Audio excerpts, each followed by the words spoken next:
Hi hello friends, welcome to cricket ప్రపంచం. నేను Harsha. New Zealand versus India champions trophy final match అయితే దుబాయ్లో జరుగుతుంది.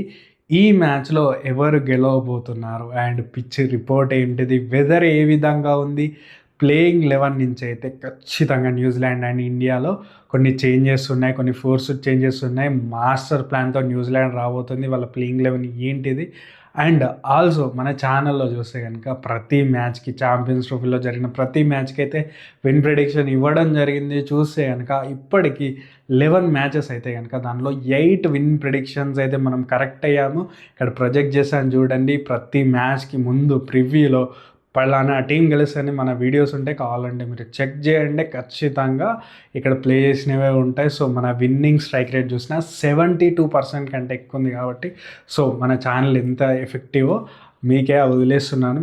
సో లేట్ చేయకుండా అయితే వీడియోలకి వెళ్ళిపోదాం. ఈ మ్యాచ్లో కూడా ఎవరు గెలుస్తారు. సో ఫస్ట్ పిచ్ విషయానికి వస్తే కనుక పిచ్ వచ్చేసి సెలెక్ట్ చేసింది ఏంటంటే మంచిగా బ్యాలెన్స్డ్ పిచ్ ఉంటుంది, పేసర్లకు అనుకూలిస్తుంది, బ్యాటింగ్ కూడా అనుకూలించే పిచ్ ఉంటుంది.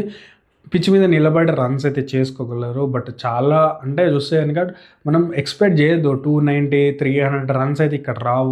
చాలా స్లోగా రన్స్ వస్తాయి. 250 to 300 మధ్యలో వస్తాయి. 270, 280, 290. ఒకవేళ 300 మార్క్ని ఎవరైతే ఫస్ట్ బ్యాటింగ్ చేస్తూ కొడతారో వాళ్ళకి ఈ మ్యాచ్ అయితే వాళ్ళే గెలుస్తారు, నో డౌట్ అని చెప్పచ్చు. ఇక్కడ చూస్తే కనుక స్పిన్నర్లకు అనుకూలించే పిచ్, చాలా స్లో పిచ్చెస్ అయితే ఉండబోతున్నాయి. వెదర్ కూడా దీనికి యాడ్ చేయబోతుంది. ఏంటంటే మ్యాచ్ జరిగే రోజు కొద్దిగా క్లౌడీ సిచ్యువేషన్స్ కనిపిస్తున్నాయి కాబట్టి సో సెకండ్ హాఫ్లో చూస్తే కనుక మనకు డ్యూ వచ్చే అవకాశం అస్సలు ఉండదు. కాబట్టి టాస్ గెలిచిన టీం ఖచ్చితంగా ఫస్ట్ బ్యాటింగ్ చేయడానికి ఆలోచిస్తారు. న్యూజిలాండ్ ప్లాన్ అదే ఉంటుంది. న్యూజిలాండ్ వచ్చేసి ఫస్ట్ బ్యాటింగ్ చేసి ఒక పెద్ద స్కోర్ని పెట్టడానికి వాళ్ళు ట్రై చేస్తారు. ఫైనల్ కాబట్టి ఖచ్చితంగా కొద్దిగా ప్రెషర్ ఉంటుంది. కాబట్టి స్టార్టింగ్లో మన వికెట్లు పడతాయి కనుక సెకండ్ బ్యాటింగ్ చేస్తూ స్టార్టింగ్లో కొన్ని వికెట్లు పడతాయి కనుక ఖచ్చితంగా ప్రెషర్ అయితే చాలా బిల్డ్ అయితే స్కోర్ బోర్డ్ ప్రెషర్ ఉంటుంది. కాబట్టి ఖచ్చితంగా న్యూజిలాండ్ టాస్ గెలిస్తే కనుక ఖచ్చితంగా ఫస్ట్ బ్యాటింగ్ చేస్తారు. ఆల్రెడీ వాడు చేజ్ చేస్తూ దుబాయ్లో ఇదే పిచ్ మీద ఓడిపోయినారు కాబట్టి వాళ్ళ మైండ్ సెట్ అయితే ఇదే ఉండబోతుంది. అండ్ ఆల్సో వాళ్ళ ప్లేయింగ్ 11 కూడా దీనికి కొద్దిగా యాడ్ అవుతుందని చెప్పొచ్చు.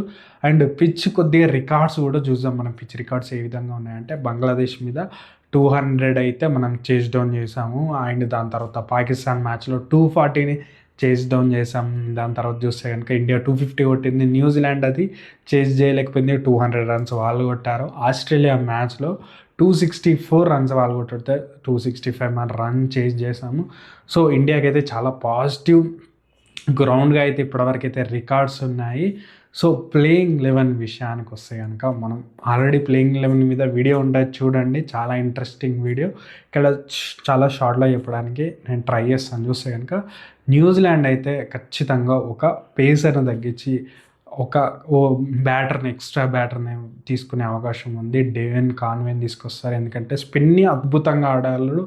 యంగ్ కొద్దిగా మనకి లాస్ట్ మ్యాచ్లో చూస్తే కనుక స్పిన్నర్లకు అగెనెస్ట్ కొద్దిగా తడబడ్డాడు. అది కూడా చూస్తే కనుక వరుణ్ చక్రవర్తికి. కాబట్టి ఖచ్చితంగా డేవిన్ కాన్వే మంచి స్పిన్ని మంచిగా ఆడగలడు. అండ్ ఆల్సో ఒక ఎక్స్ట్రా లెఫ్ట్ హ్యాండర్ని టీంలో పెట్టడానికి ట్రై చేస్తారు వాళ్ళు కూడా. ఎందుకంటే ఇండియన్ బౌలర్స్లో స్పిన్నర్లు ఎక్కువ ఉన్నారు. కాబట్టి మనం చూస్తే కనుక ఇండియా నుంచి కూడా కొద్దిగా ప్రెషర్ని పుట్ చేయొచ్చని న్యూజిలాండ్ అయితే ఈ ప్లాన్ తోటి రాబోతున్నారు. ఇండియా విషయానికి వస్తే కనుక ఇండియా కూడా ఒక ప్లేయింగ్ 11 చేంజ్ చేయబోతున్నారు.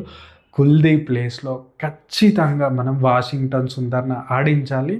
దానికి ఏంటి రీజన్స్ అని ఫుల్ వీడియో మన ఛానల్లో ఉంటుంది, వెళ్ళి చూడండి. ఖచ్చితంగా బ్యాటింగ్ అనేది ఇంకా డెప్త్ అవుతుంది. కుల్దీప్ వికెట్లు తీయడం లేదు కాబట్టి మనం ఆల్రెడీ న్యూజిలాండ్ లో 5 లెఫ్ట్ ఆర్మ్ బ్యాటర్లు ఉన్నప్పుడు ఒక స్పిన్నర్ ఆడించడం పాజిటివ్ అవుతుంది.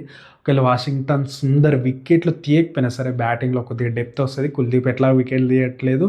అండ్ ఇంకోటి చూస్తే కనుక వాషింగ్టన్ సుందర్ పవర్ ప్లేలో కూడా బౌలింగ్ వేయగలడు. కాబట్టి మంచి ఆప్షన్స్ అయితే ఇండియాకు ఉండబోతున్నాయి. కాబట్టి సో ఇలాంటి చేంజెస్ తోటి 2 టీమ్స్ దిగబోతున్నాయి. నాకు తెలిసినంత వరకు 2 చేంజెస్ అయితే ఖచ్చితంగా ఉంటాయి. సో ప్లేయింగ్ 11 విషయానికి వస్తే ఇది మ్యాటర్.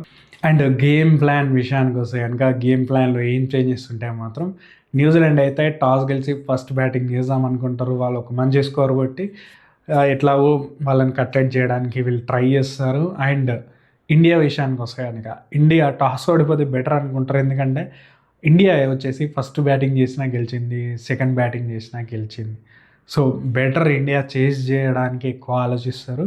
సో రెండు టీమ్స్కి కూడా టాస్ అనేది అంత క్రూషియల్ అవ్వకపోదు. బట్ న్యూజిలాండ్కి అయితే ఖచ్చితంగా ఫస్ట్ బ్యాటింగ్ చేయడానికి వాళ్ళు ట్రై చేస్తారు. సో టాస్ అనేది అంతా క్రూషియల్ అయితే కనిపిస్తలేదు. బట్ డ్యూ ఫ్యాక్టర్ రాదు కాబట్టి సెకండ్ హాఫ్లో స్కోర్ బోర్డ్ ప్రెషర్ ఉంటుంది కాబట్టి ఫైనల్ మ్యాచ్ కాబట్టి ఖచ్చితంగా టాస్ గెలిచిన టీం అయితే ఫస్ట్ బ్యాటింగ్ చేసి కొద్దిగా స్కోర్ అనేది పెడితే కనుక సెకండ్ బ్యాటింగ్లో కష్టమైపోతుంది ఈ పిచ్ మీద అయితే. సో ఈ మ్యాచ్ని ఎవరు గెలవబోతున్నారంటే మాత్రం ఖచ్చితంగా ఈ మ్యాచ్ని ఇండియానే గెలవబోతుంది అని చెప్పొచ్చు. బట్ అందులో ఎలాంటి ప్రాబ్లం లేదు. బట్ ఇండియా ప్లేయింగ్ 11 ఇది ఉండాలా అండ్ ఆల్సో ప్లేయింగ్ 11లో ఎలాంటి చేంజెస్ తీసుకొస్తారని బట్టి ఇండియా డిసైడ్ అవుతుంది విన్నింగ్ అనేది.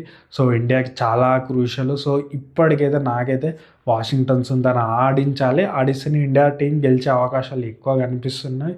అండ్ ఇండియా వచ్చేసి చాలా కంఫర్టబుల్గా గెలుస్తుంది అంటే మాత్రం కొద్దిగా ప్రాబ్లమేటిక్గా ఉంది. సో ప్లేయింగ్ 11 వాషింగ్టన్ సుందర్ వస్తే మాత్రం 100% ఇండియా ఈ మ్యాచ్ అయితే గెలుస్తుంది.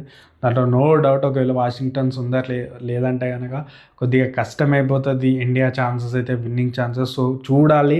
ఈ మ్యాచ్ని అయితే మన ఛానల్ తరపున అయితే ఇండియానే ఈ మ్యాచ్ని గెలవబోతుంది అనుకుంటున్నాను. సో మన విన్ ప్రెడిక్షన్ చూసిన 11లో 8 అయ్యే, 12లో 9 అవ్వాలి. ఇండియా ఛాంపియన్ ట్రోఫీని అయితే ఎత్తుకోవాలి అయితే నేనైతే అనుకుంటున్నాను.